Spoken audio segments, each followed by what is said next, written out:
국민의힘이 중진의 희생은 또 하나의 바람이 될 것이라며 5선의 서병수 의원과 3선의 김태호 의원에게 험지 출마를 공개적으로 권고했습니다. 한편 더불어민주당은 1차 경선과 단수 지역구를 발표했습니다. 동시에 명예혁명 공천을 언급하며 책임 있는 자세를 요구했습니다. 정치권 이슈 전문가 모시고 자세한 이야기 나눠보겠습니다. 고성국 정치평론가, 김성환 시사평론가 모셨습니다. 안녕하십니까? 네, 안녕하세요. 오늘의 첫 번째 이슈 화면으로 보시겠습니다.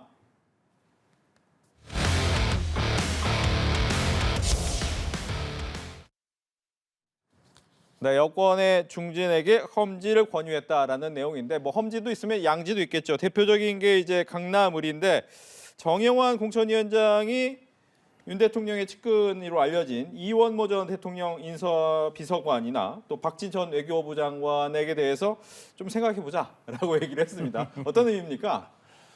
네, 국민의힘이 잘하고 있는 것 같습니다. 이게 강남을만 아니라 네. 전국 253개 지역구 그리고 47개 비례대표 후보 모두 국민의 눈높이에 맞는 인물을 공천해야 되는 거죠. 그건 연하야나 마찬가지입니다. 그런데 이제 제가 이렇게 지역을 다녀보면 네. 그 국민의힘 예비 후보들 중에 대통령실에서 근무했거나 또는 내각에서 근무했던 사람들이 이제 포스트에 그 대통령실 근무 또는 뭐 이 장차관 출신을 상당히 그 부각해서 포스트를 만들어요.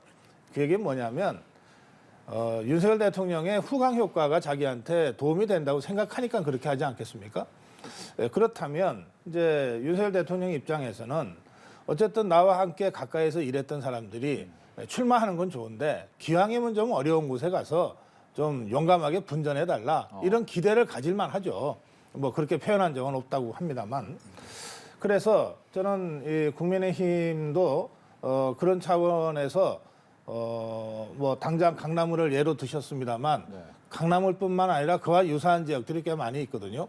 예, 대통령실에서 근무했거나 또는 내각에서 일했던 사람들이 좀 상대적으로 쉬운 지역을 가고 싶어하는 게 뭐 사람의 인지상정이긴 하지만 그것들이 국민 눈높이에 볼 때 너무 쉬운 곳만 양지만 찾아다닌다.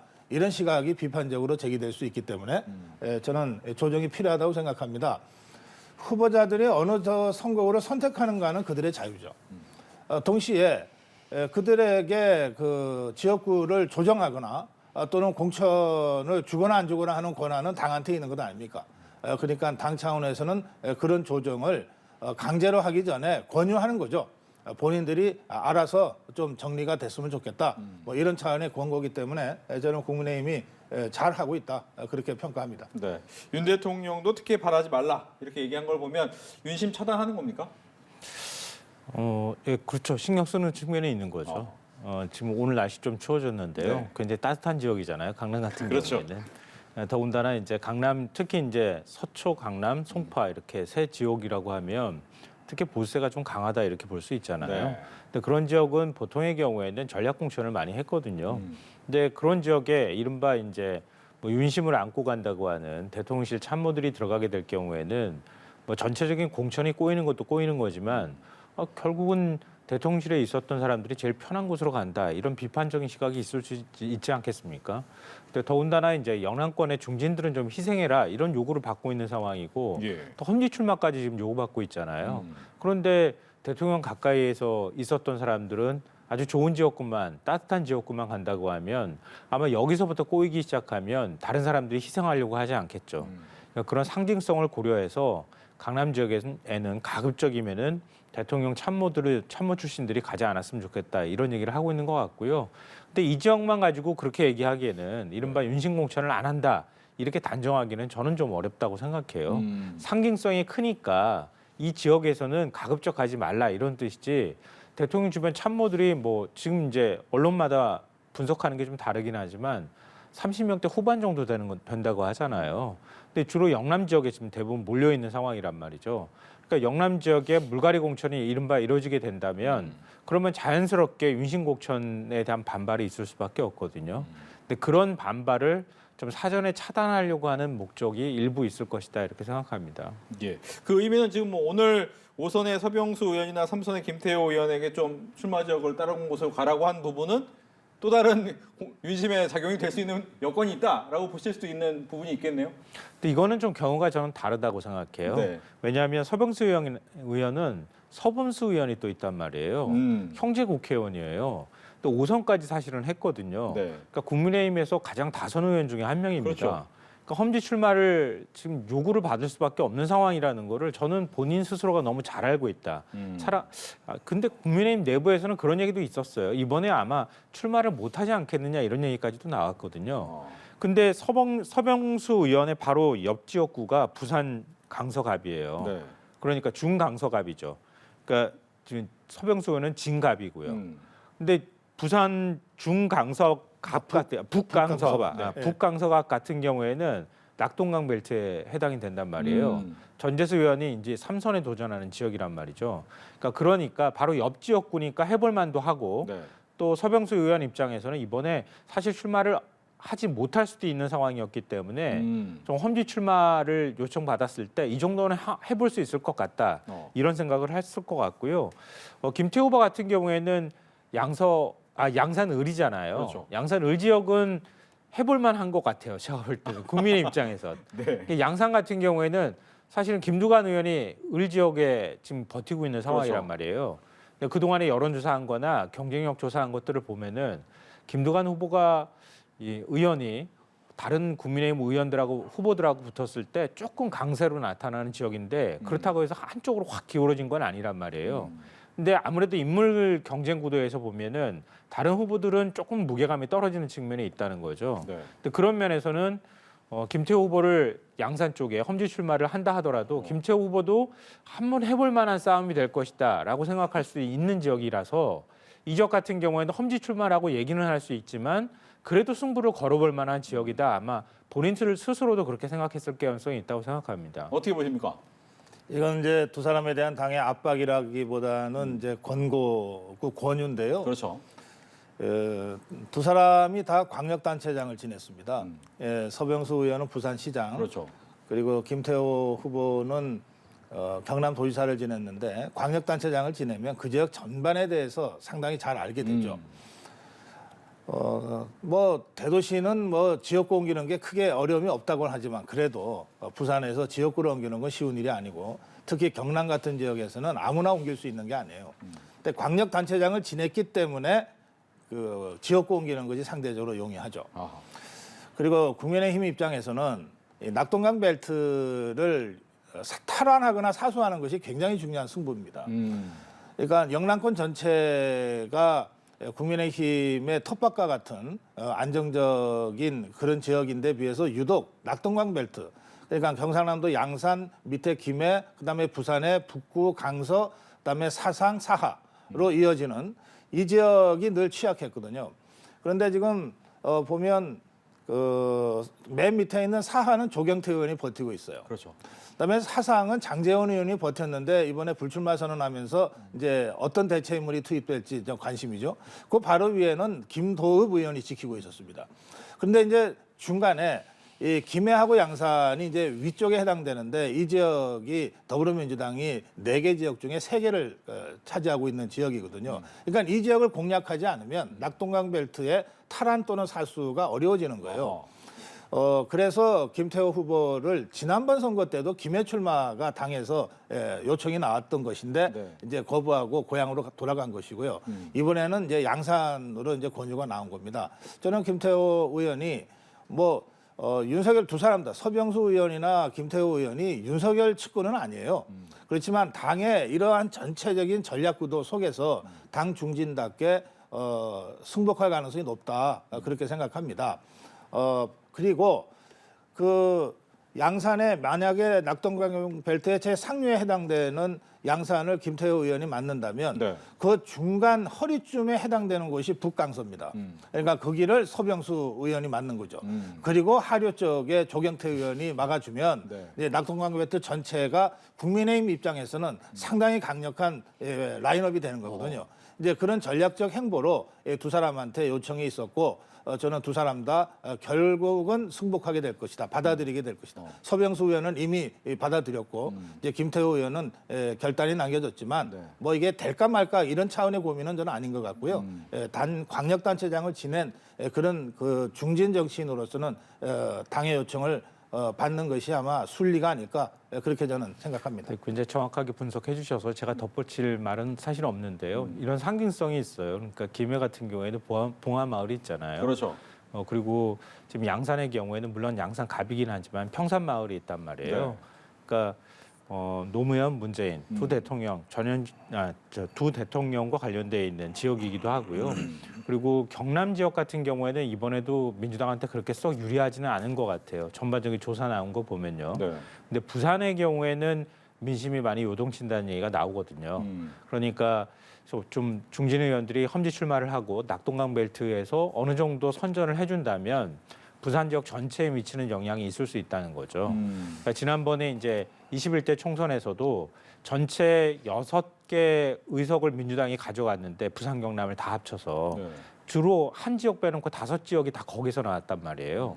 그러니까 이번에도 그 지역을 좀 흔들어주면은 그러면 부산 지역 전반에 미치는 영향이 있을 수 있기 때문에 그런 것도 저는 감안하지 않았을까 생각합니다. 예. 뭐 이건 중요한 얘기는 아닌데요. 네. 대다수 언론이 이걸 자객공천이라고 표현하던데요. 이 저 서병수 의원이나 김태호 의원의 그 무게감을 생각하면 이게 무슨 저 자객이라고 하는 표현 자체는 저는 네. 두 사람한테는 적어도 어울리지 않는 표현이다. 예, 그런 알겠습니다. 느낌을 좀 동의합니다. 갖습니다. 네. 예. 그러면 여기서 궁금한 게 지금 여당 입장에서는 3선 이상 되면 약간 불이익 주겠다고 했잖아요. 그러다 네. 보니까 이번에 국민의힘으로 온 이상민 의원 역시나 불이익은 받고 시작을 해라. 네. 그리고 조경태 의원 아까 얘기를 하셨는데 또 5선이기 때문에 네. 그 지역을 또 지킬 수 있는 겁니까? 아니면 예, 당연히 네. 그 15% 감점을 받아들이고 지금 경선에 임하고 있는데요. 네. 이상민 의원의 경우에는 그 지역에 사실은 마땅한 도전자가 없습니다. 그리고 그 지역 당협위원장부터 사퇴를 했기 때문에 저는 15% 감점이 이상민 의원한테 무슨 진짜 큰 핸디캡이 된다든지 이런 건 아니라고 봅니다. 조경태 의원도 마찬가지예요. 따로 도전자가 거의 없어요. 이제 그런데도 지금 우리 앵커께서 말씀하신 대로 원칙에는 예외 없다고 하는 것을 국민의힘이 어떻게든 지켜가려고 하는 거예요. 그러니까 사실 좀 어떤 면에서는 너무 각박하다고 보일 수도 있어요. 이상민 의원 경우에. 네. 아니 저쪽에 있다가 왔는데 환영식까지 해놓고 나서 감점은 뭐냐 이럴 수 네. 있단 말이에요. 그런데 그것은 당이 그런 식으로 예외를 두기 시작하면 사실 공천은 걷잡을 수 없게 될 수가 있습니다. 그래서 당의 그런 고충을 이상민 의원도 충분히 이해하고 받아들였기 때문에 저는 그런 원칙을 앞으로도 그 지역이 누구건 그 지역이 어디건 또 후보가 누구건 좀 정확하게 관철되는 그런 시스템 공천의 어떤 전형을 국민의힘이 이번에 보여줄 수 있기를 기대합니다. 네. 낙동강 벨트 얘기하셨으니까 그거 조금만 더 얘기를 하면 이제 그 라인이 이어지면 민주당 입장에서는 좀 이게 힘들어질 수 있다 이렇게 보십니까? 아니면 해볼 만하다 보십니까? 어떻게 보십니까? 근데 그 지역은 뭐 일종의 상수인데요. 네. 상수인데 전체 선거 구도를 짜는 데 있어서 어떤 영향을 미칠까가 이 부분이 더 관심이 되는 거죠. 말씀드렸던 것처럼 경남 지역 같은 경우에는 사실은 다른 지역에서 민주당이 이기기는 쉽지가 않단 말이에요. 예전처럼 뭐 창원이나 마산 지역 이런 쪽 지역에서 민심이 많이 바뀌었으면 모르겠는데 지난번 조사한 걸 제가 보니까 많이 민주당 쪽에 기울어진 것 같지는 또 않아요. 근데 그런 면에서는 부산을 민주당이 몇 석을 가져가느냐가 굉장히 중요하거든요. PK 지역에선. 근데 민주당 입장에서는 사활을 이번에 걸어야 되는 이런 상황이 되는 거고요. 국민의 입장에서는 당연히 이제 지켜야 되는 지역이기도 하잖아요. 그러니까 일단 낙동강 벨트에 최대한 중진들을 많이 배치해서 낙동강 벨트를 사수하면 부산 지역 전체 선거에 미치는 영향이 생길 수 있다고 하는 거죠. 그러니까 그런 면에서는 민주당이 흔드는 것들을 어느 정도 막아주는 역할을 일정 부분 하지 않을까 이렇게 생각하고요. 또 방금 전에 이제 말씀하셨던 것 중에서 3선 이상 중진에 대한 이제 15% 페널티 물리는 거 있잖아요. 네. 근데 두 분이 앞서 이제 예를 든 의원들은 큰 불이익으로 가지는 않을 것 같아요. 왜냐하면 그 지역에서 한 3선 정도 하면 지역을 그냥 거의 꽉 잡고 있다고 해서 과언이 아니거든요. 조직을 다 갖고 있고 본인이 사실은 지역에서 직간접적으로 공천에 관여하거나 지역 기관장에 임명하는 데 관여하거나 다 했기 때문에 그런 면에서는 한 15% 해도 얼마든지 극복이 가능하다고 보는데 예를 들면 대구의 주호영 의원의 경우에는 경우가 좀 다를 수 있어요. 그러니까 이게 이제 지역구마다 다르다는 거예요. 그러니까 주호영 의원의 경우에는 이른바 윤 대통령하고 관계가 어느 정도 소원해졌다고 하는 평가를 받기도 하고요. 또 이뇨한 위원장이 낙동강 하류 세력을 얘기할 때 주호영 의원을 콕 찍어가지고 얘기도 했단 말이에요. 그러니까 불출마 압박을 받고 있는 상황이라는 거죠. 이런 상황에서 예를 들어서 윤심을 업고 있는 후보가 거기에 경쟁자로 들어갔을 경우에 당원들이 누구보다 잘 알잖아요. 그런 거에 대해서. 근데 이럴 경우에는 예. 사실 결과가 뒤집어질 가능성이 있다. 이렇게 볼 수 있을 것 같아요. 뭐 그렇다고 주호영 의원을 겨냥해서 그거는 15% 아니겠지만. 감점 룰을 정한 건 아니죠. 낙동강 벨트 얘기를 참고로 한 말씀만 더 드리면 아까 우리 김성환 평론가도 예전하고 좀 그렇게 좋은 것 같지 않다 이런 말씀을 언뜻 하셨는데 사실 우리가 선거를 예측할 때 직전 선거의 결과를 참고를 많이 하는데 지금 총선을 기준으로 직전 선거가 2022년에 6월 지방선거였거든요. 그때 이 낙동강 벨트는 위에 이제 양산시장, 김해시장 그리고 이 북구청장, 강서구청장, 사상구청장 전부를 다 국민의힘이 되찾았어요. 그러니까 어떤 면에서는 그 베이스 캠프가 잘 차려져 있는 셈이죠. 그리고 당이 갔기 때문에 낙동강 협의체라고 하는 것을 이 시장 군수들, 구청장들이 쭉 그동안 해왔어요. 그래서 그런 일련의 흐름들이 이번에 총선에도 어떤 형태로든 긍정적으로 나타날 거라고 하는 기대가 있는 것이고요. 그것이 여론조사에도 어느 정도 지금 반영되고 있다고 보거든요. 그런 점에서 조금 전에 우리 앵커께서 지적하신 그 몇몇 지역의 아주 강력한 중진급 의원들의 투입으로 낙동강 벨트를 국민의힘에서 이번에 거의 완전히 탈환하거나 사수하는 데 성공할 가능성이 많습니다. 근데 이 지역이 전략적으로 중요한 것은 뭐냐면 이게 영남권이니까 당연히 국민의힘 의석이라고 간주하는 경향들이 있어요. 그런데 여기서 더불어민주당으로 의석이 하나 넘어가면 사실은 마이너스 2 효과가 나는 거거든요. 그런 면에서 이게 전략적으로 중요한 지역이니까 어느 수도권 어느 지역보다도 관심을 많이 갖고 앞으로도 좀 지켜봐야 될 그런 지역이라고 생각합니다. 알겠습니다. 이렇게 해서 첫 번째 이슈를 확인해봤고요. 두 번째 이슈로 넘어가겠습니다.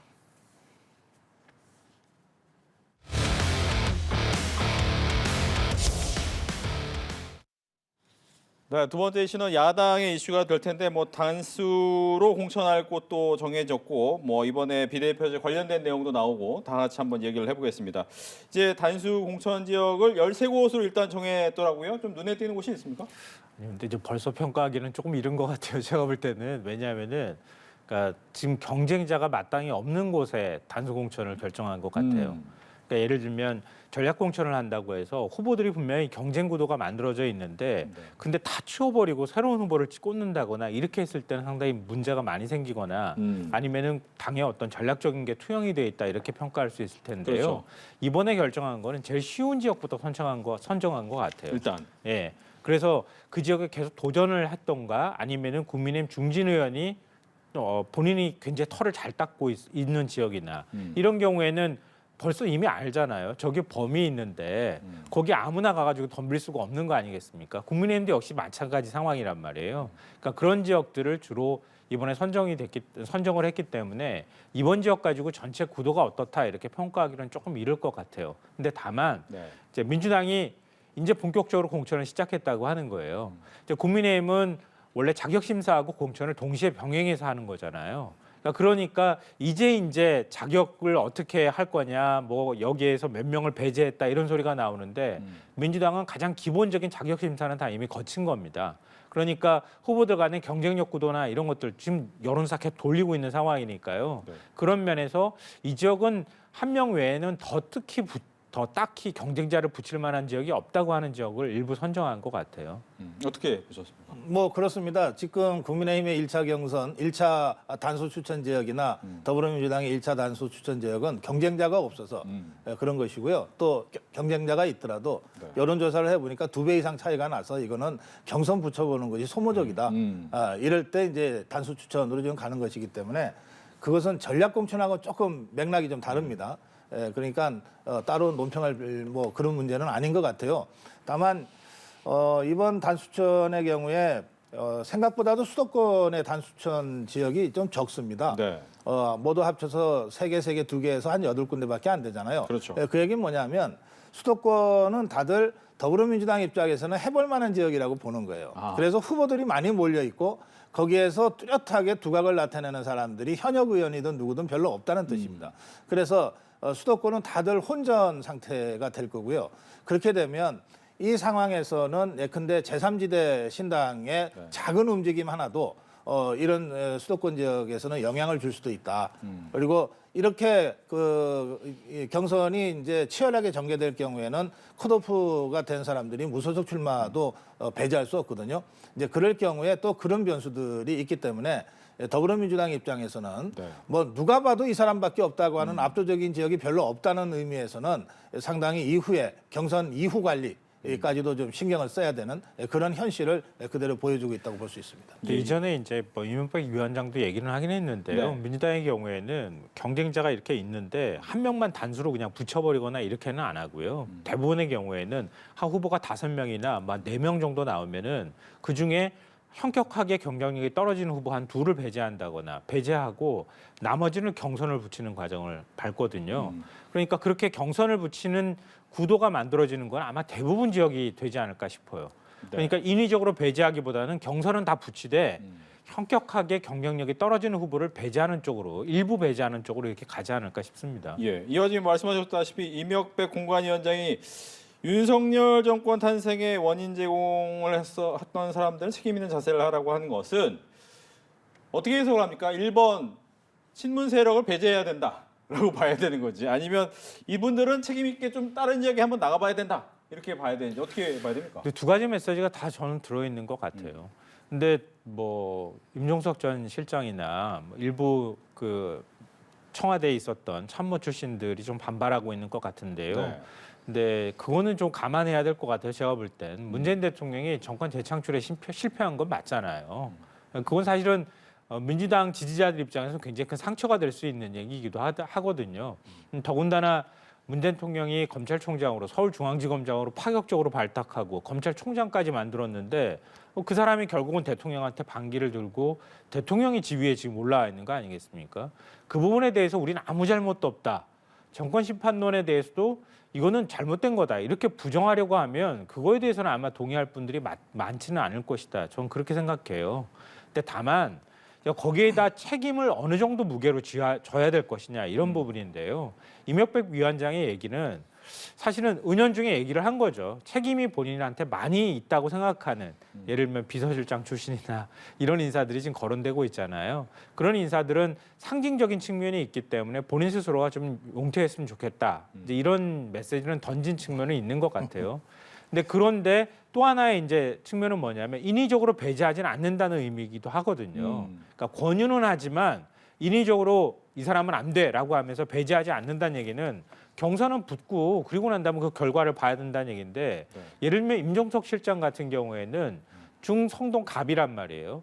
여기는 홍익표 원내대표가 계속 삼선을 했던 지역구예요. 근데 지금 서초로 갔잖아요. 그러면서 전략 지역구가 됐는데 임종석 전 실장의 무게감을 볼 때 사실은 조금 더 험지로 가도 되지 않았을까 하는 아쉬움은 들어요. 그러니까 예를 들면 그렇다는 거예요. 그러니까 너 그렇게 해가지고 책임론을 등에 무겁게 이고 있는데 그런데 또 제일 편한 지역구로 가려고 하는 건 그건 조금 아니지 않는가? 이런 얘기가 나올 수 있다는 거죠. 그런 부분에 대한 조정을 예고하는 것이기도 하겠다 이렇게 생각합니다. 네. 저는 이명백 위원장의 말은 제가 전혀 공감이 안 돼요. 뭐 제가 문재인 정권의 핵심 인사들을 뭐 비호하거나 변호할 생각은 전혀 없습니다. 그렇지만 이명백 위원장의 말을 그대로 보면 선거에 져서 윤석열 정부가 탄생했다. 책임이 있는 사람은 스스로 사퇴해라 이거 아닙니까? 제 생각에 상식으로 제일 큰 책임은 이재명 후보가 있죠. 선거에서 진 사람은 이재명 후보 아닙니까? 그래서 아깝게 졌던 큰 차이로 졌던 선거에서 진 후보는 대개 정계 은퇴를 하죠. 또는 뭐 1년이나 정도 밖에 나가서 좀 숙고하는 시간을 가지고 다시 돌아온다거나 그러지 않습니까? 그동안 우리 선거가 다 그랬잖아요. 연하야나 그랬어요. 그리고 선거 패배의 책임은 후보한테 제일 큰 겁니다. 만약에 이명박 위원장의 논리대로라고 하면 선거 패배의 제일 큰 책임은 문재인한테 있는 거예요. 문재인 대통령한테. 이게 무슨 비서실장이 무슨 힘이 있어요? 그러니까 지금 어떻게든 이재명 대표는 살려야 되겠고 이재명 대표 추종자들도 살려야 되겠고 그리고 이른바 친문 세력은 좀 견제를 해야 되겠고 하니까 엉뚱하게 지금 논리를 그렇게 들고 나오는 거거든요. 제 말이 상식 아닙니까? 아니 선거에서 지금 후보가 책임이 크지 어떻게 아니 그래서 저는 이런 경우에는 좀 솔직했으면 좋겠어요. 괜히 그 말도 안 되는 거를 명분처럼 세워가지고 윤석열 정권 창출에 책임이 큰 사람들은 알아서 양보해라. 이재명 대표를 굳이 제가 여기서 자꾸 거론하고 싶지는 않지만 선거에 패배하고 난 다음에 불과 석 달 만에 보궐선거에서 국회의원 된 사람 처음 봤습니다. 그리고 곧바로 당대표 도전해서 당대표하고 있는 사람도 좀 처음 봤어요. 뭐 그게 저 더불어민주당 당원들의 선택이니까 제가 또 뭐 개항을 주민들의 선택이니까 제가 그 선택에 대해서 뭐라 그러는 건 아니나 정치인은 출마 자체가 자신의 뭐 선택 아닙니까? 이런 상태에서 지금 문재인 정권의 핵심 인사들한테 과연 책임을 추궁할 수 있습니까?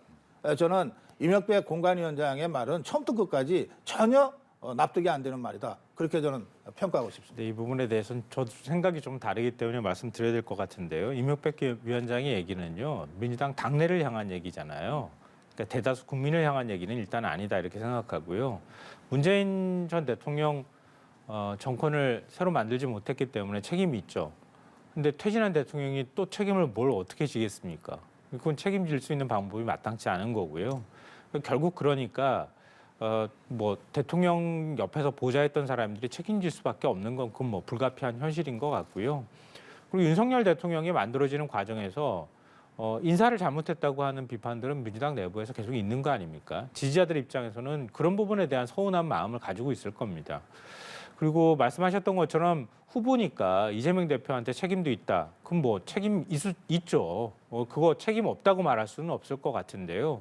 문제는 이거는 잘 겉으로 드러나지 않은 부분인데요. 선거 과정을 통해서 사실은 정권을 다시 재창출하는 과정에서는 새로운 대권 주자한테 그러니까 현 정부, 그러니까 살아있는 권력과 차별화하는 과정들이 다 있었어요.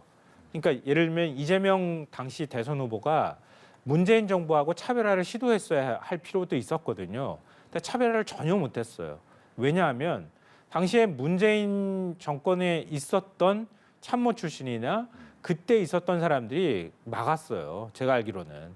차별화를 하지 못하도록 막은 측면도 있다고 하는 거예요.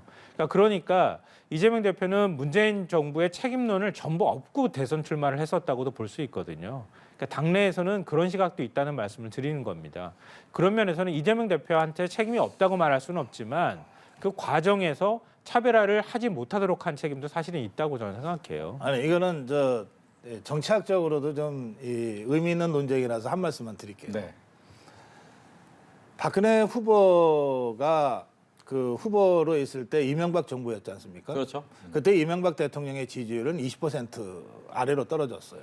그런데도 끝까지 출당을 요구하지 않고 안고 갔습니다. 그래서 그전에는 대통령들이 선거 막판에 불리하면 다 출당 당하거나 뭐 이렇게 됐거든요. 근데 박근혜 후보는 그렇게 안 했어요. 그때 이명박 대통령이 지지율이 높아서 그랬던 게 아닙니다. 그 여당의 금도를 지킨 거죠. 지금 차별화를 못해서 졌다 그러는데 그 당시 문재인 대통령의 임기 말까지의 지지율이 얼마였습니까? 40%대였잖아요. 그런 대통령을 어떻게 출당을 시킵니까? 저는 그런 식의 설명으로 이재명 당시 후보의 행동을 정당화하는 것은 그건 좀 말이 안 된다고 보는 것이고요. 저는 이 모든 논란이 이명박 위원장의 부적절한 발언에서부터 시작됐다고 저는 생각합니다. 그리고 이것은 더불어민주당 내부에 아무런 도움을 주지 못해요. 안 그래도 지금 그 친문 세력이나 또는 비명계 또는 친문계가 저게 이재명 이 대표와 그 지지자들이 자기들을 밀어내려고 그러는 거 아니야? 이렇게 의심을 하고 있고 그런 갈등 끝에 이 이낙연 전 대표라든지 몇 사람들이 탈당하는 데까지 이르렀는데 공관위원장은 이런 상황에서 어떻게든 정치력을 발휘해서 공천을 하되 원만하게 할 책임이 있잖아요.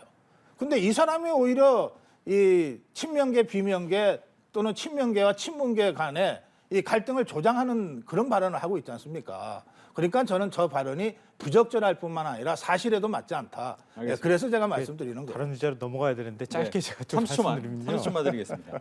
이재명 대표 책임이 없다고 제가 말씀드리지 않았고요.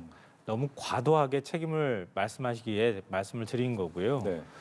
문재인 정부하고 차별화하면서 박근혜 전 대통령 말씀하셨는데요.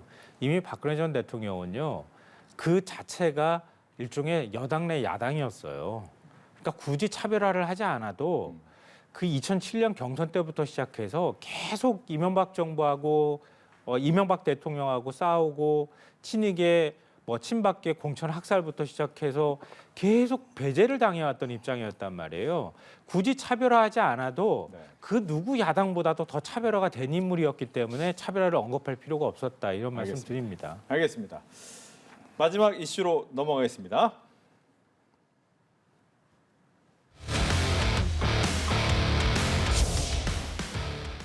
네, 제3지대의 선거연대하고 물음표를 놓았습니다. 왜냐하면 이제 이원욱, 조홍천 의원이 제3지대 통합공천관리위원회를 제안을 했단 말이죠. 근데 여기서 또 이원욱, 조홍천 의원은 새로운 당 합류를 또 하지 않은 상태에서 이런 얘기를 꺼낸 이유가 과연 무엇이냐? 어떤 생각을 하는 겁니까 지금? 그냥 하나로 합당을 했으면 뭐 이렇게 복잡하게 할 필요가 없죠. 그렇죠. 네. 근데 합당이 안 된 이유가 뭐 별로 중요한 것 같지도 않아요. 그냥 세계문이 싸움 같아요. 지금 이낙연 측과 이원욱, 조홍천 측에서 서로 공방을 벌이고 있는 걸 보면 결국 당의 주도권을 누가 잡느냐. 그리고 그 주도권을 잡으면 공천권도 어느 정도 담보되니까 그것 때문에 싸우다가 결국은 통합을 못한 것 같거든요. 그런데 뿔뿔이 흩어져서 선거하자니 깝깝하고 그러니까 우선 급하게 날짜도 얼마 안 남았으니까 공천을 공동으로 하자 이거 아닙니까? 네. 저는 이거야말로 꼼수라고 생각합니다. 물론 정당들이 때로 사정이 정말 여의치 못해서 우리가 당은 함께 하지 못하지만 공천은 함께 하자. 어느 지역은 우리가 낼 테니까 다른 지역은 당신들이 내라. 이게 뭐 선거연합 중에 하나의 후보 전술로서 그런 것들을 구사하긴 하지만 이게 전체적으로 공천은 당 중심으로 하되 몇몇 지역은 그렇게 하자라고 하면 말이 돼요. 지금 이 사람들은 전체를 그렇게 하자는 것 아닙니까? 아니 그러려니 지금이라도 창당 빨리 하지 합당해서 그래야 국민들한테 혼란을 덜 줄 수 있는 거 아닙니까? 당 이름이 여러 개라서 평론하는 저도 당 이름을 다 못 외우겠어요. 그리고 계속 바뀌어요 당명이. 선거 며칠 남았다고 이럽니까? 저는 그 점에서 이건 꼼수에 불과하다. 이런 방식으로 성공하는 것이 이게 성공을 기대하는 것이 참 어렵다. 그런 말씀 드립니다. 근데 제3지대에 나가서 살아 돌아오기 굉장히 쉽지가 않잖아요. 어렵기도 하고요. 제3지대는 그러니까 민주당하고 국민의힘보다도 더 지향점이 분명해야 돼요. 더 선명해야지 거기에 내가 이쪽 당을 지지했는데 이쪽으로 가볼까라고 해서 유권자들의 마음을 바꿀 수 있거든요. 그러니까 그만큼 지향하는 가치도 분명하고 국민들한테 제시하는 어떤 정책적 비전도 좀 분명해야 돼요. 근데 지금 보면 다 비슷하고 비슷한데 서로 감정 싸움하는 것 같고 뭐 이렇게 지금 비치고 있는 거잖아요. 그러니까 애초 뭐 예전에도 저희가 같이 얘기할 때도 나왔던 것처럼 그래서 제3지대가 살기가 굉장히 어렵다 이렇게 봐야 되는데 만약에 민주당 탈당파가 의원 3명이 이번에 이낙연 전 대표하고 함께 가겠습니다. 이렇게 했다면 또 모르겠는데 아주 비슷한 사람들이라고 하는 사람들이 지금 감정 싸움을 벌이고 있다는 얘기는 함께 가기가 먼 거리에 있는 사람보다 심지어는 개혁신당의 이준석 대표보다 더 함께 하기가 어려운 사이가 돼버리는 거 아닌가. 그래서 이낙연 전 대표를 중심으로 하는 새로운 미래인가요? 네. 새로운 미래하고 지금 조홍천 의원이나 이원욱 의원하고는 함께하기가 더 힘들어졌다. 오히려 이준석 대표하고 가는 게 더 쉬워지는 양상으로 자꾸 가는 거 아닌가. 예. 그런 생각이 좀 듭니다. 알겠습니다. 이렇게 해서 정치권 이슈 두 분과 함께했습니다. 오늘 얘기 잘 들었습니다. 고맙습니다. 고맙습니다.